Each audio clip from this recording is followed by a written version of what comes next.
de la sociedad civil.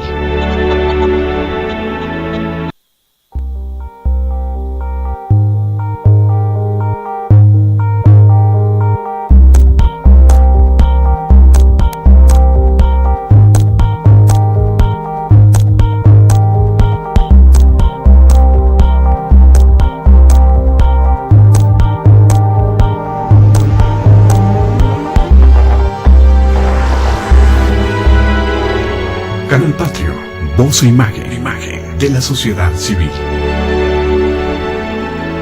De que el aprendizaje está compuesto de un maestro que enseña y sabe todo, y de alumnos que aprenden y no saben nada, creo que no estamos viendo el problema. Sí. No estamos viendo el fondo del problema. Estamos viéndolo por encima, estamos viendo los síntomas. Sí. Hay índices de reprobación que son alarmantes. Alarmantes, sí. Y entonces, si se trata de arreglar un elemento, es decir, como de maquillar, si alguien no tiene bonita la ceja, de arreglarle la ceja. Si se trata, por ejemplo, de capacitar a los profesores, bueno, esto no tiene ningún sentido. Habría que saber primero dónde está el problema, si está realmente en la educación primaria. Mi punto de vista es que el problema está ahí, pero que no puede ni debe resolverse ahí, que se resuelve un poco adelante en la educación media. Saber cuál es el problema, en qué consiste verdaderamente. Y no pensar en el esquema anterior, vamos a capacitar a los maestros, cuestión que además es físicamente imposible, no se puede capacitar a cerca de 1,5 millones de maestros. Sí. Se necesitaría, por decirlo así, también, no sé, capacitadores, miles y miles de capacitadores que supuestamente sí estuvieran capacitados. Claro. Bueno, no existen. Ni se pueden traer del extranjero, tampoco existen en el extranjero. Pero vamos a suponer que los consiguieran en algún lado. Nada garantiza que lo que esos capacitadores transmitieran también en un modelo ya superado, ya obsoleto, sería captado por el 1,5 millones de maestros en ejercicio. Sí. Y luego tampoco no hay garantía de que suponiendo que ese 1,5 millones de maestros captaron realmente las cosas como deben ser, las transmitieran hacia sus alumnos y de que sus alumnos, que son millones, 25 millones de niños o algo así en primaria, Sí. las comprendieran. Esto no tiene ningún sentido lógico, es sencillamente, pues no solo ignorar el problema, sino también saber cuestiones elementales de lógica. Sí. Fíjate, aquí como tú haces el planteamiento de aprendizaje comprensivo, ¿cómo en 2 palabras se encierra una posibilidad extraordinaria para el mejoramiento de la educación? Y volviendo al tema del día de hoy, el avance de la sociedad va adelante y la educación va acá, atrás. Se quedó rezagado. Lo ideal sería que marcharan al pared, sociedad y educación. Pero por supuesto. Si Una tienen, al ritmo de la otra, pero claro. Si tienen comentarios, preguntas, qué hacer, recuerden que tenemos el chat. Y cada vez que ustedes nos escriben, enriquecen el programa de una manera extraordinaria. Pero además, si alguno quiere hacerlo a través de nuestro celular, es el 55 31 90 80 70. Nos dará mucho gusto recibir sus comunicados.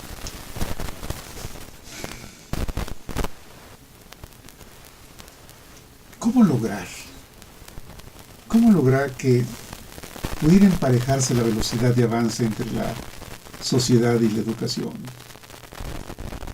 Bueno, es una tarea difícil, por eso comentábamos al principio del programa que quizás valdría la pena empezar a hablar de las cuestiones, pero en serio, con fundamento. Sí.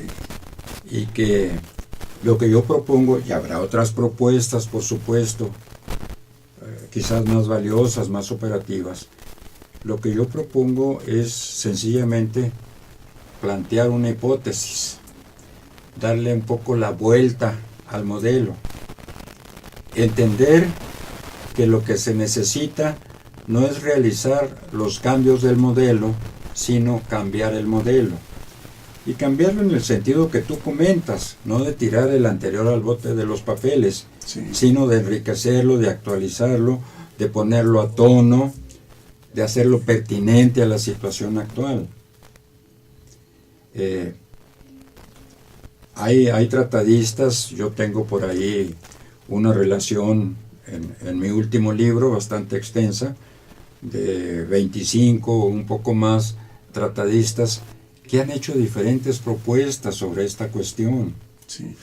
Cuando hablas de este libro, ¿hablas de los 6 libros que tienes sobre educación interactiva o hablas sobre este? No, hablo del último de este libro, el ABP Nuevo Diseño, que es un compendio donde está, digamos, lo esencial del método del aprendizaje basado en problemas, Sí. y que pretende ser también una fundamentación teórica de la cuestión, para que se vea que tiene fundamento, que tiene principios, que tiene una base sólida, que no es una moda, que no es una ocurrencia, Claro. como han querido calificarlo algunos. Además de que el ABP como didáctica interactiva, pues es solamente una de las varias didácticas que tiene la educación interactiva. Mira, a mí me agrada muchísimo que tú seas tan equilibrado en los conceptos.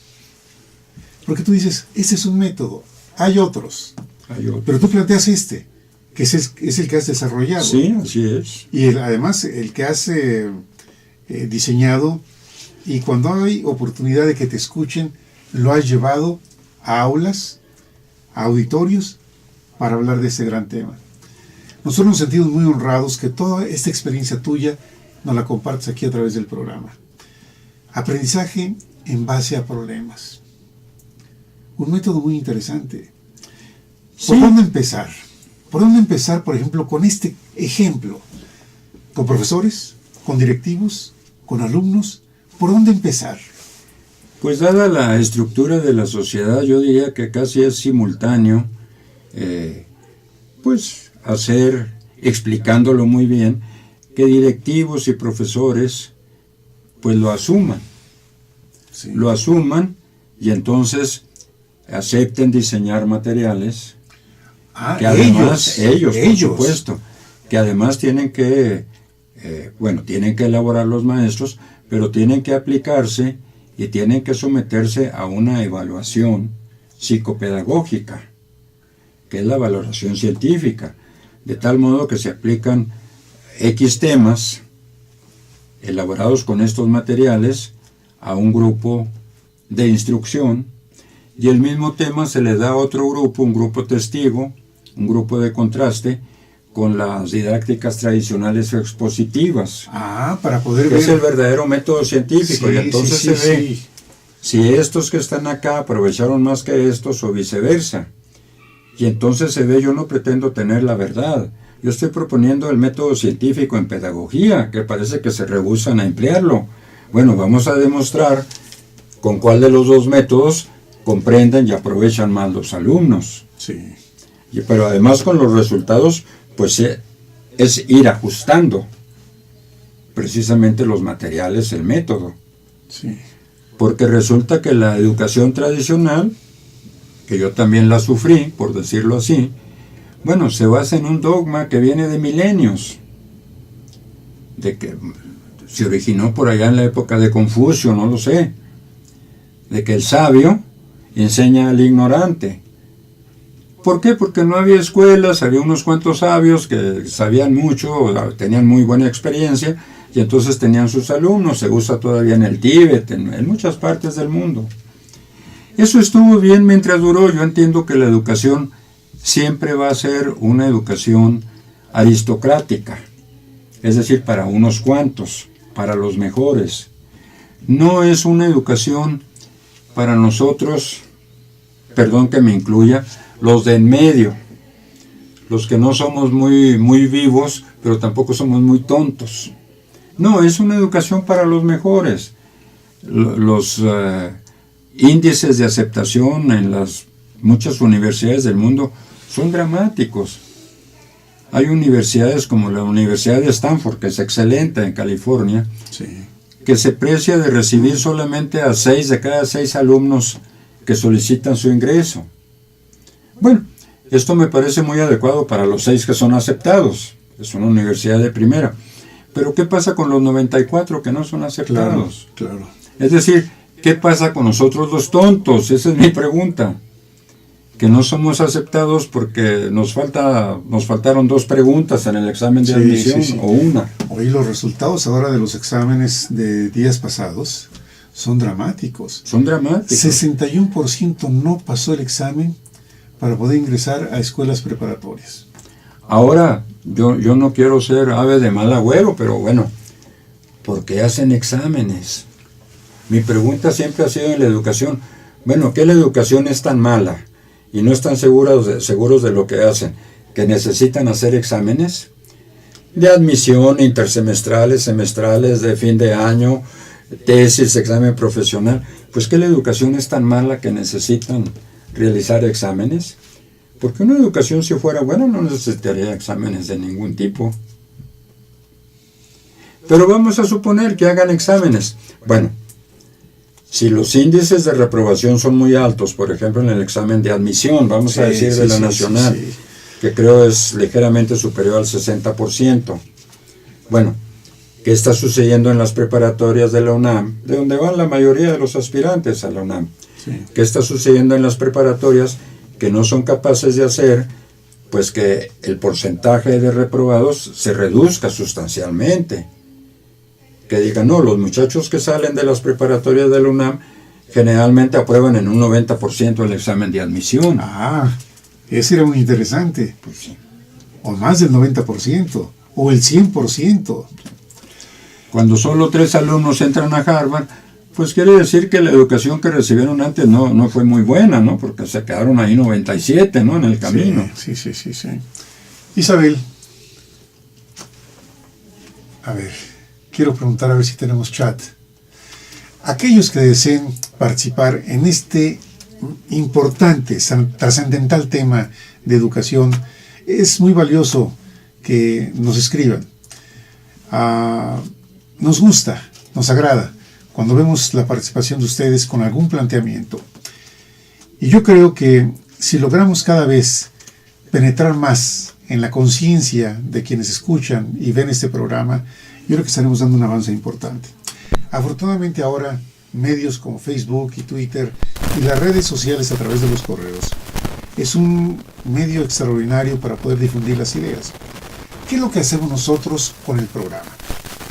Los que reciben nuestro mensaje en su correo saben que permanentemente les estamos informando del tema que vamos a tratar.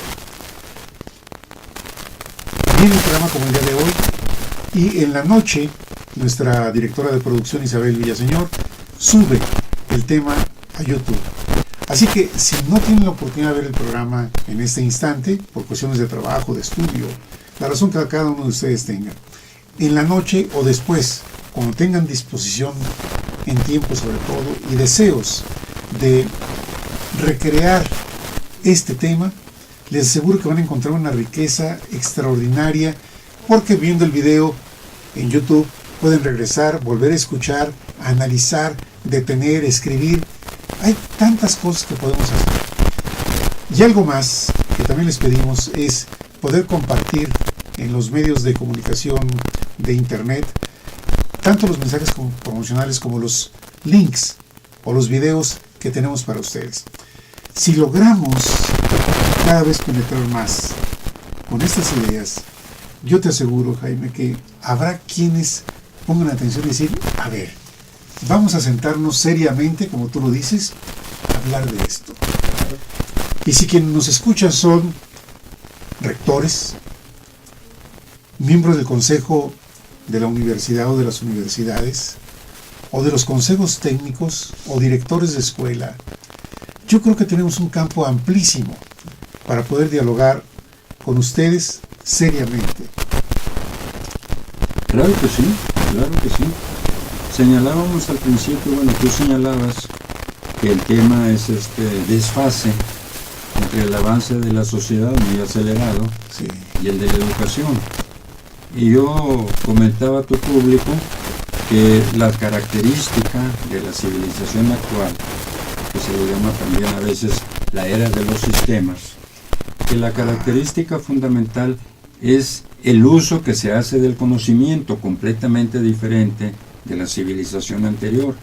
En la civilización industrial se usa el conocimiento para trabajar la materia bruta, Sí, sí, sí. En la civilización actual el conocimiento se usa para producir nuevo conocimiento.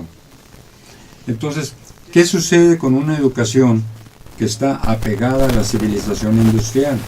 Bueno, se está transmitiendo de la mejor manera que cree Sí, el conocimiento que ya existe para trabajar la materia bruta, sí, pero no está preparando a las nuevas generaciones desde la niñez, y no se diga a los jóvenes, ya quienes estudian ya a nivel profesional o posgrado, no los está preparando para generar nuevo conocimiento. Entonces deja esto al azar. De 50 ingenieros que se gradúan, que fueron muy buenos y captaron muy bien lo que les transmitieron, pues uno o dos de ellos, con suerte, aleatoriamente, pues inventará una nueva forma de cimentar o qué sé yo, de construcción. Pero los otros sencillamente están repitiendo. El problema es este, que la nueva civilización, por su propia naturaleza, requiere conocimiento fresco muchísimo y de manera constante. Entonces no se trata de que las universidades, por ahí uno que otro, de vez en cuando, pues aproveche muy bien, comprenda lo que le enseñaron y lo aproveche para producir nuevo conocimiento. La tasa de conocimiento generada así no es suficiente para las necesidades de consumo intensivo de conocimiento de la nueva civilización. Entonces los programas educativos tienen que tender a desarrollar de manera deliberada y sistemática, algo así como si se dijera, a ustedes los vamos a enseñar a pensar y los vamos a enseñar a inventar. Que si realmente dan el salto, no es tanto los voy a enseñar a pensar y los voy a enseñar a inventar, sino voy a poner las condiciones para que ustedes aprendan a pensar y para que ustedes aprendan a inventar, y van a ser la mayoría. O sea, el que no aprenda a pensar y no aprenda a innovar va a ser la excepción, no como ahora la mayoría. claro. Jaime, mira, tenemos una riqueza en México con todas las aristas y todos los puntos que puedan vérsele positivamente o no al petróleo.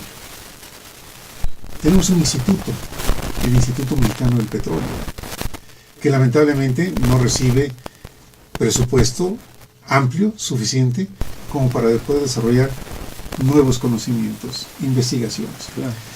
Porque además, si no estamos preparados desde niños con esta nueva manera de pensar, pues es muy difícil que los que llegan a nivel de licenciatura, maestría o posgrado vayan con el pensamiento de ser investigadores, de ser desarrolladores. Muy difícil. Y entonces, ¿qué es lo que pasa? Tenemos que importar investigadores. Claro. Pudiéramos tenerlos en México, nuestros, mexicanos. Pero aquí, otra vez, volvemos a lo que tú planteas. La velocidad de la sociedad está acá, y acá atrás va la educación. Si lográramos que este esquema, este modelo educativo, pudiera mejorarse, ponerse al día, como tú dices, con planteamientos como el que tú haces, cambiaremos la manera de pensar de muchos mexicanos. Y puede hacerse además, los gobiernos del DF, del Distrito Federal, se han preocupado realmente mucho por la educación. Se han hecho cosas buenas. Evidentemente, bueno, se proporciona ayuda a los niños, útiles escolares, qué sé yo, uniformes, se dan becas a los jóvenes. O sea, evidentemente han sido gobiernos interesados en la educación. Sí. Yo creo Bueno, que el gobierno del Distrito Federal creó la universidad, creo la UACM que es la Universidad Autónoma de la Ciudad de de la México. Ciudad de México, que fue muy atacada porque supuestamente pues tenía malos maestros y malos alumnos, y yo pensé que alguna gente nos negaba el derecho a los tontos de estudiar. Es como si los tontos no tuviéramos derecho a estudiar. Sí. Entonces, aunque no se dan cuenta de lo que dicen y lo que hacen, están defendiendo la educación aristocrática. Esto estilo Stanford en California. No, yo solo decían que solicitan entrar, yo solo acepto 6. Pues es una educación aristocrática. Claro, quizás siempre vaya a ser así. aunque gracias a grupos sociales, presión, esto, aquello, bueno, se amplía un poco, como se hizo con la Universidad Autónoma de la Ciudad de México. Pero yo creo que lo que sí puede hacerse, si bien no puede extenderse así a todos los que quieran estudiar, a lo mejor hay limitaciones económicas, Sí, no lo sé, sí, sí. de presupuesto, Sí, pero fundamentalmente. sí puede mejorarse lo que se tiene, de tal manera que se ahorraría incluso inversión, de tal manera que si los estudiantes en lugar de 8 semestres pudieran aprender lo mismo en 7 semestres, pues es evidente que se aprovecharía mejor Sí. la inversión educativa. Claro. Entonces, yo creo que otra educación sí es posible, siempre y cuando se tome en serio. Si se organizan foros con afanes políticos y le preguntan a medio mundo Sí. qué piensan, qué quieren, por Dios santo, si los que hemos dedicado nuestra vida a investigar esto y nos podemos considerar que más o menos entendemos algo, no terminamos de entender bien cómo podría resolverse, pues preguntar opiniones. Yo lo primero que les digo a mis alumnos en la universidad es que la ciencia no se hace con opiniones, que son muy respetables, muy interesantes, pero que la ciencia no se hace con opiniones, que se hace con juicios. Ah, qué diferencia. Entonces la educación Qué es una diferencia. ciencia y hay que tratarla en serio. No es cuestión de visiones superficiales y de lucimiento político, no es una cuestión seria realmente que tiene que tomarse en serio. Lo primero, claro, bueno, si hay este desbalance, ¿cómo podría superarse? Yo creo que sí hay instituciones, tanto privadas como pues autoridades públicas, sobre todo del gobierno del DF, que están muy interesadas en esto. Como tú señalabas, bueno, la creación de la Universidad Autónoma de la Ciudad de México, yo creo que fue una realización muy importante y lo seguirá haciendo cada vez más. Sí. Pero el método, aunque el primer rector, el ingeniero Pérez Rocha, señaló muy claramente que se iba a adoptar un nuevo método centrado en el alumno, pues yo veo que esto no ha sucedido así, porque sigue siendo el mismo método obsoleto, por ejemplo, de la Nacional. Un maestro que puede ser muy bueno, regular o malo, pero un maestro hablando frente a un grupo. Sí. Entonces, este La aprendizaje... educación centrada en el profesor. La educación centrada en el profesor, entonces está centrada en el profesor, no está centrada en el alumno. Sí. Aunque digan, bueno, el profesor en lugar de dedicarle 1 hora aquí, estimamos tanto al alumno que le va a dedicar 10 horas de clase, de todas maneras estará centrada en el profesor. Claro, sí. A ver si nos alcanzan a ver. Quiero checar a ver si tenemos chat. Pensar no es fácil. No Requiere es fácil. tiempo. De hecho, la mayoría de las personas parece que no lo practican, no lo tienen como deporte. Tú decías de esta, ¿cómo le llamas? Esta revolución del pensamiento Yo la llamo revolución copernicana. copernicana. Es uno de los temas que inclusive tienes en Sí, esta por guía. supuesto, porque así como este gran monje polaco inmortal Copérnico, Sí. yendo contra todo lo que se pensaba en su época, el esquema ptolomeico de que la Tierra era el centro del universo porque Dios la había puesto ahí, Sí. pues resultaba que las explicaciones sobre los movimientos de los astros, las ecuaciones, no cuadraban, como dicen. Entonces Copérnico puso al Sol en el centro y de pronto todo se aclaró, ¿no? Bueno, pues es que sí funciona, ¿no? Tiene más sentido común, más lógica. Entonces yo la llamo revolución copernicana en educación, porque también, bueno, viendo si con el profesor en el centro tenemos los índices de reprobación que tenemos, Sí. ¿por qué no probamos a ver si poniendo al alumno en el centro se obtienen mejores resultados? Claro. Lo que en algunos casos, en los pocos casos que se ha hecho esto, los resultados han sido más que satisfactorios, ¿eh? Hasta eso, hay hechos ya. Sí. Como tú dices, la educación es una ciencia, no se trata de latidos nada más o de modas. Es una ciencia. Es una ciencia. Y lógicamente para todo esto es me agrada mucho cuando hablas de sistemas, de que las cosas están de tal manera relacionadas, interrelacionadas, y que pensar sistemáticamente también es otro hábito que yo creo que nos cuesta trabajo adaptarlo internamente acá a nuestro banco de datos. Sí, porque bueno, la nueva civilización nos cayó de golpe. Entonces, yo por mi edad y seguramente mucha gente, pues fuimos formados en el pensamiento analítico. Sí. Sí, No, sí. no tiene nada de malo, por supuesto que es indispensable.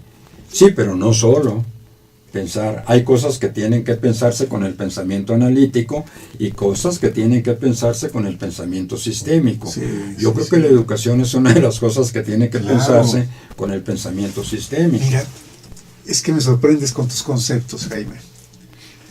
Si lográramos esto que tú planteas de una manera muy sencilla, si lográramos sumar la parte racional con la parte sistemática, con esta otra parte del cerebro, y que pudiéramos lograr un desarrollo interior en cada uno, en esos dos sentidos, cambiaríamos las cosas. Sí, sí se puede, y se ha hecho en alguna parte, sí se puede. Lo que sucede es que, pues, como tú señalabas, no alcanzan a comprender que la educación es una ciencia. Sí, Y entonces la tratan como si fuera un conjunto de opiniones, pues a cada quien lo que se le ocurre, y alguna feliz ocurrencia de alguno por ahí, sí. y no pasa de eso. Quizás se debe a que nuestro nivel cultural y nuestro desarrollo antropológico, eso lo explicaría mucho mejor un antropólogo, pues nuestra manera de pensar es bastante tradicional, por decirlo de alguna manera. Sí, sí, sí. Fíjate, ayer aquí en el programa de 5 a 6 de la tarde, en el taller de lectura con Fernando Rojas Ajís, llegó Hans Paul Mangey, chileno de origen. Lógicamente, pues ahora ya es un mexicano. Más Sí, mexicano que las enchiladas.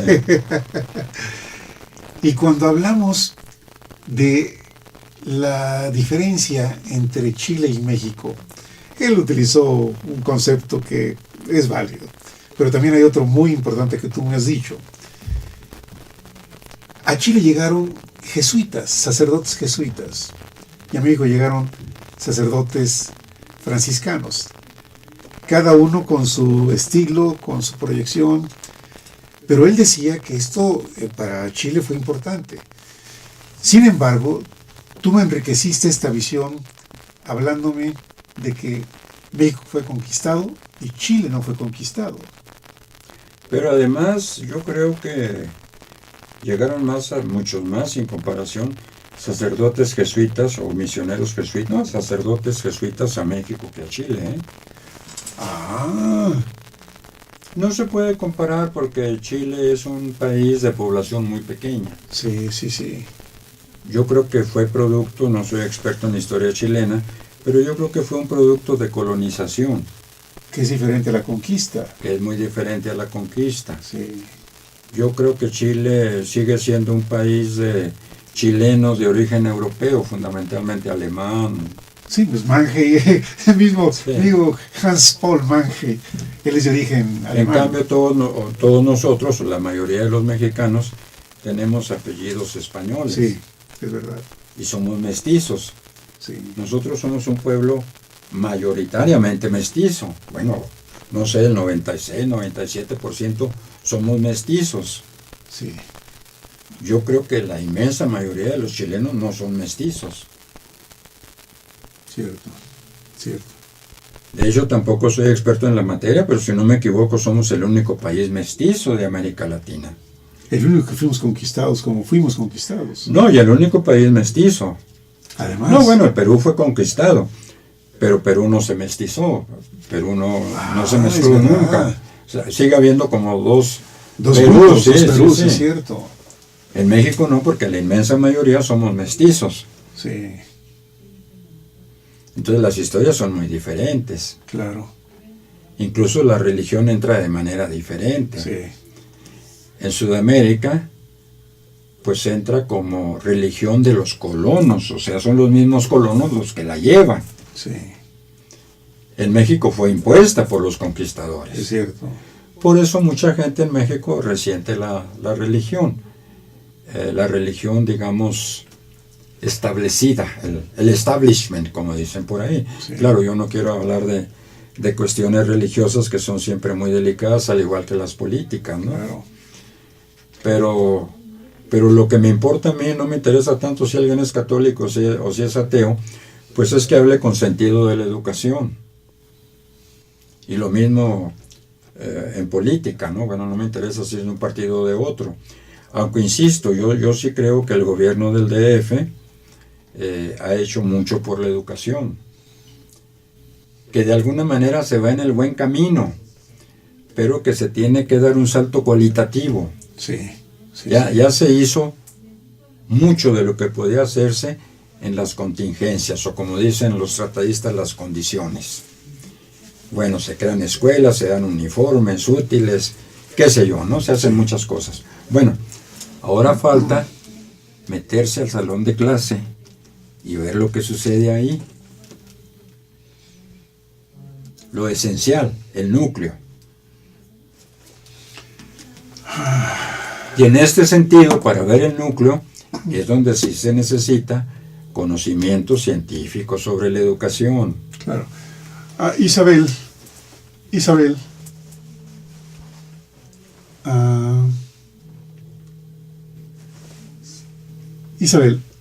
Ahí está. Quiero preguntarte, Isabel, si tenemos chat, Isabel. ¿Puedes checar si tenemos chat, por favor? Nos quedan algunos minutos valiosos. Así es. ¿Cómo quisiera redondear este tema tan importante del día de hoy? Chat. Chat. ¿Quieres ver si tenemos? Gracias.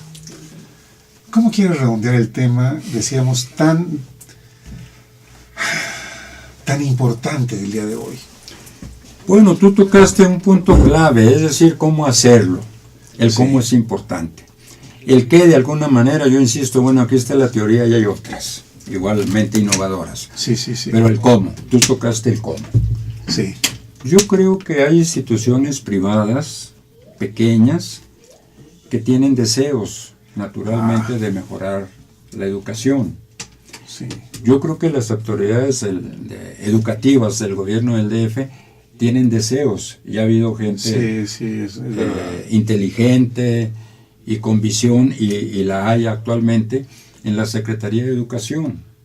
Sí. Fíjate, yo recuerdo mucho un planteamiento, un mensaje de Mario Delgado cuando era el secretario de Educación Claro. del gobierno federal, un paso adelante. Y él invitaba a las personas a que dieran ese paso adelante en el aspecto de educación.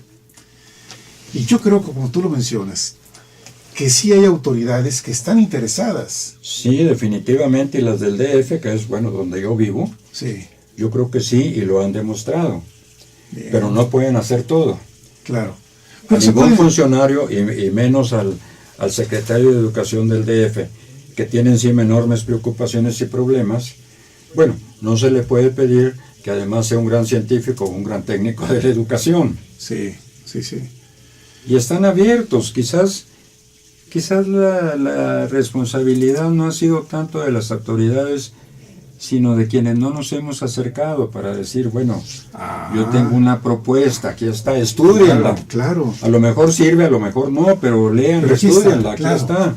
Sí, sí. Y seguramente hay muchos. Yo tengo amigos muy inteligentes que saben mucho de la cuestión. Está ahí el maestro Gilberto Guevara Niebla, está el doctor Carlos Ornelas. Hay muchos. Bien. Pero entonces aquí están las propuestas concretas. Sí. Pero bueno, vamos a ver cuál es el problema. El problema no es capacitar a los maestros, ni que los maestros sean capaces o incapaces, ¿eh? Nadie los va a medir. No se puede, vamos. Pero además no interesa eso. No interesa eso. Eso es. Quienes saben, los pocos que saben de ciencia y la educación, ¿Saben cuáles son las leyes que rigen el desarrollo cerebral? ¿Saben, como lo dijo el doctor John Medina, de ascendencia mexicana, director del Centro del Cerebro en Estados Unidos? Hay 2 periodos de crecimiento cerebral acelerado. Del nacimiento a los 8 años, que ahí no tocaría más que 1 o 2 de primaria, que no tendría mucho caso, Sí. y de los 13 a los 19, que es de la adolescencia, Vaya. donde encaja la preparatoria. Sí, sí, sí. Por eso la desviación temprana del pensamiento infantil, ese mal hábito de la memorización en primaria, que todavía corresponde a la civilización industrial, se puede reorientar perfectamente en la educación media. Ya. Por eso en alguna ocasión yo tuve la tentación de buscar precisamente a la persona que tú señalas, a la hora senador Mario Delgado, que me pareció un hombre inteligente y preocupado por la educación, Sí. pero mea culpa, yo no fui a buscarlo, no lo hice. Me imagino que hay otras personas que tienen alguna propuesta y que se la guardan.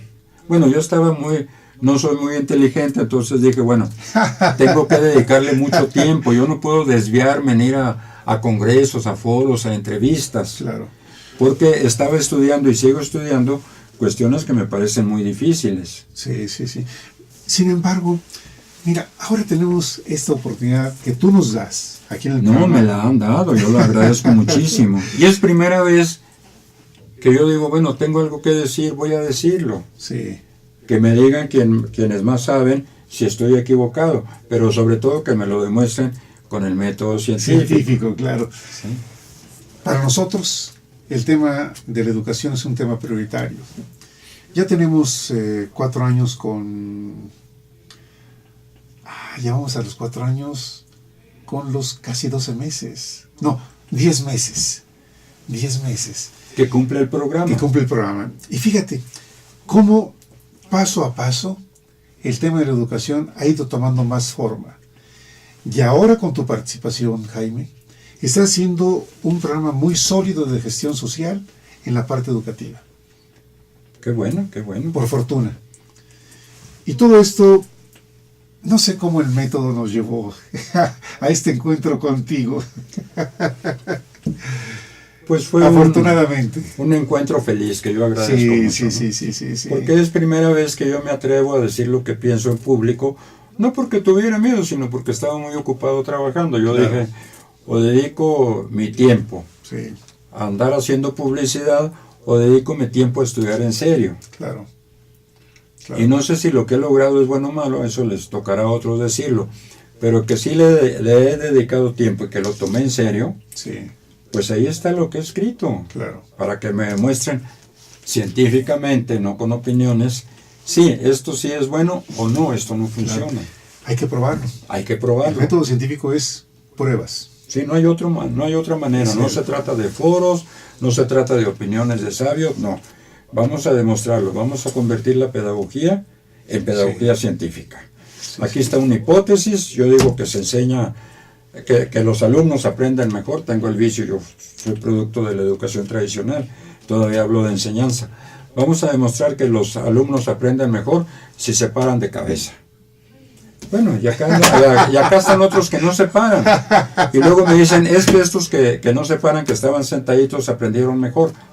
Entonces esta hipótesis se desecha. Claro.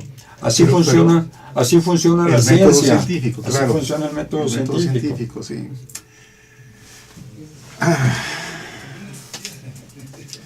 Isabel, quiero preguntarle cómo andamos en tiempo. Bueno, parece que todavía tenemos más tiempo. Jaime, hoy han surgido ideas muy interesantes que ya hemos planteado aquí en esta hora contigo, como el acercamiento a quienes tienen la toma de decisiones.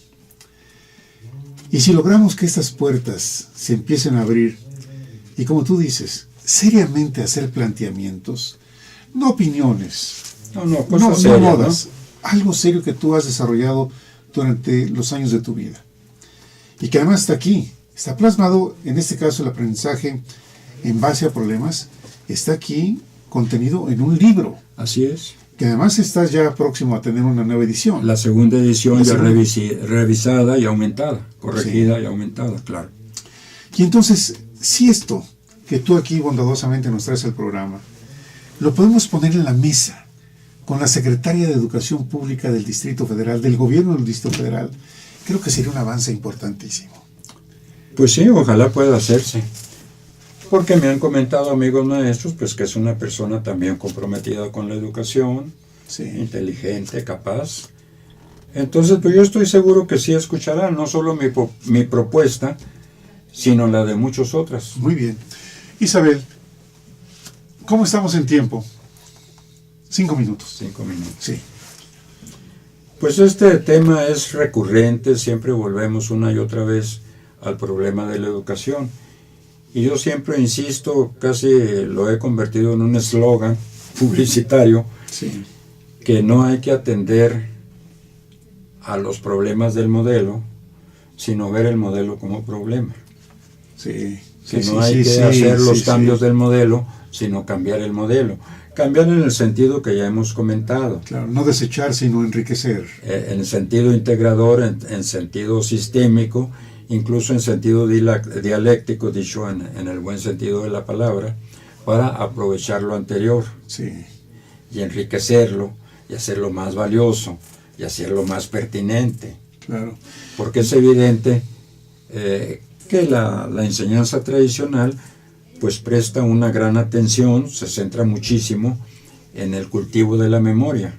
Sí. A mí me parece fundamental, pero es claro que nadie que esté en sus cabales trata de desechar la memoria. Claro. Lo que sucede es que hay que aprovecharla, o sea, si hay que promover la memoria en los jóvenes y entonces decir, bueno, tú que ya sabes usar tu memoria para bien, eso que has memorizado, ahora trata de utilizarlo como medio para formarte una nueva visión del mundo, para hacer propuestas innovadoras, Sí. para inventar algo por sencillo que sea. Claro. Claro. ¿Sí? Sí. Y ese, en mi opinión, es el camino. Muy bien. Contigo aprendemos muchas cosas. Aprendemos todos de todos, que además es el formato de la educación interactiva y que eso nunca hemos hablado.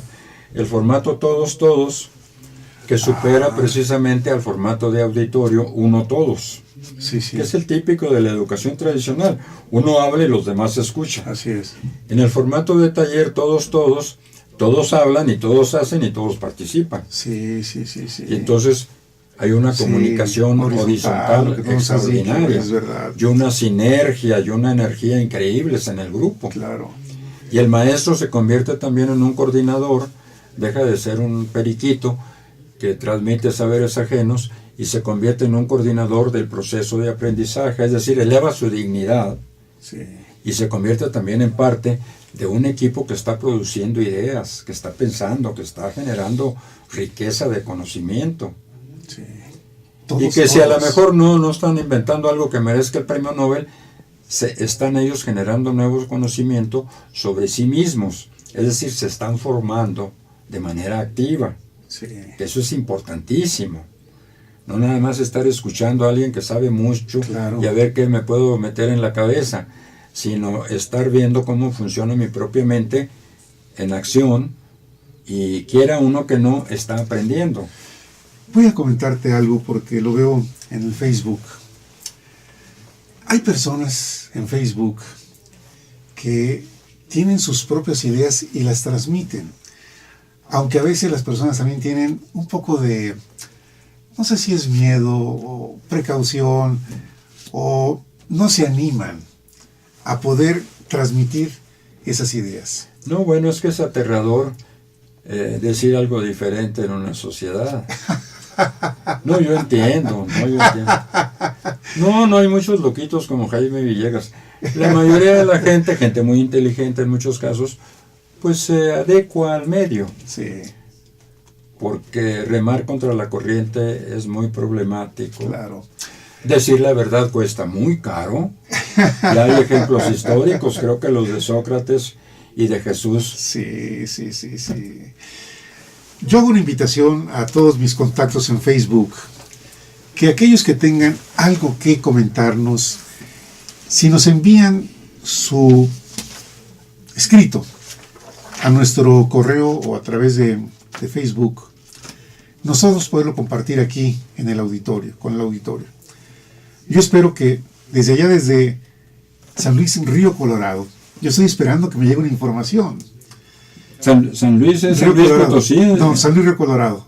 ¿Dónde? Allá, Perdón por es, mi ignorancia geográfica. San Luis Río Colorado es Sonora? Chihuahua o Sonora. Sonora, yo Sonora, creo. ¿verdad? Sonora, es Sonora. Sí, Sonora. San Luis Río Colorado, Sonora. Porque yo creo que ideas y personas con ideas las existen en todos Yo lados. creo que sí, muchísimas, La cuestión es tener la oportunidad de poder expresarlas. por supuesto. Muy bien. Si no es posible venir desde San Luis Río Colorado, claro, me dará mucho gusto que mientras no vengan acá a la ciudad, porque están invitados cordialmente aquí en nuestro programa, hagan llegar su información, sus ideas por escrito.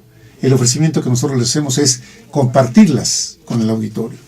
Y nos dará mucho gusto saber cómo piensan las personas. Por supuesto. Si alguno de ustedes tiene un concepto, una idea, un comentario sobre lo que hoy hemos hablado con el maestro Jaime Villegas Pacheco, háganlo por escrito.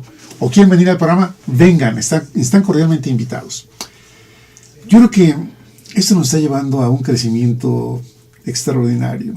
Lo que tú dices, todos. Me gusta el planteamiento que tú haces en 2 palabras. Todos. Todos. Porque el formato de auditorio, claro que es adecuado cuando se trata de un gran conferencista, que además da una conferencia. Todos vamos a escucharlo con gusto, se trata de eso. Por eso se llama auditorio. Sí. De escuchar. Ese formato es extraordinario porque además puedes acomodar 300 personas o más para un orador. Sí. Pero las clases no son pequeños auditorios, los salones de clase no son pequeños auditorios. Los alumnos no van a escuchar, los alumnos van a pensar y a participar. Es otro modelo. Es otro modelo, sí. ¿Sí? Pero si se confunde, si se piensa que los salones son auditorios chiquitos, no, bueno. Sabes, yo te admiro mucho cómo las cosas complicadas tú las planteas de una manera accesible, sencilla, comprensible, Jaime. Ojalá y Dios te oiga. Ojalá. Creo que ya casi estamos llegando al final, pero creo que todavía tenemos un par de minutos. Tu manera de pensar es muy, muy motivante, Jaime. A nosotros nos alienta mucho que ahora con tu presencia el programa de gestión social en la parte de educación toma una dimensión muy importante. Bueno, aquí tienes invitados extraordinarios, muchísimos, ¿no? Entonces a mí me da mucho gusto sumarme. Gracias, Jaime. Ser un invitado más y colaborar en lo que me sea posible a poner sobre la mesa el tema. Sí. Y abrirlo a esta discusión. Yo estoy muy lejos de ser una persona que cree que existe el conocimiento absoluto y que alguien lo tiene. Si no, pues no criticaría el modelo de Confucio, que es el que priva hasta la época, donde el profesor es el que sabe, es indiscutible y los alumnos escuchan. Entonces yo estoy muy lejos de ese modelo, porque yo caería en lo que critico si yo creyera que lo que yo digo es intocable. No, requiere comprobación científica. Sí. Y contrastarlo con la enseñanza tradicional. Isabel, hemos llegado al final del programa. Llegamos ya al final. ¿Ya? O no queremos irnos. O no queremos irnos. No, lo que pasa es que ya llegaron las personas del siguiente programa. Sí, claro. Isabel, llegamos al final del programa, ¿verdad? Bueno, aunque queramos. Quedamos, Jesús, muchísimas gracias por la invitación, estoy a tus órdenes. Gracias. Y a las de tu auditorio, que es tan amplio. Gracias por haber estado con nosotros el día de hoy. Gracias, Isabel. Nos veremos aquí el día de mañana con Gestión Social. Pásenla bien. Hasta pronto. Canal Patrio, voz e imagen de la sociedad civil.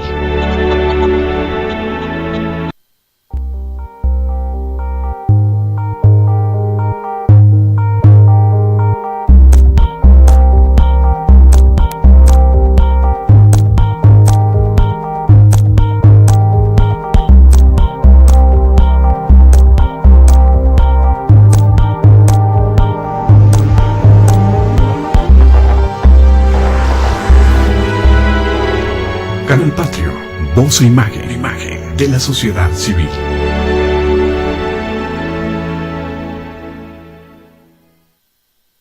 Canal Patrio, voz e imagen de la sociedad civil.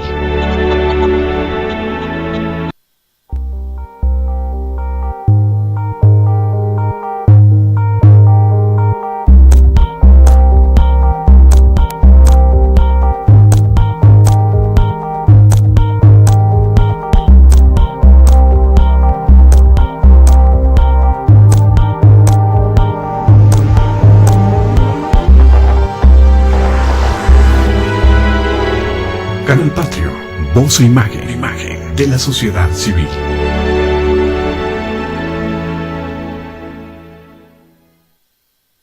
Canal Patrio, voz e imagen de la sociedad civil.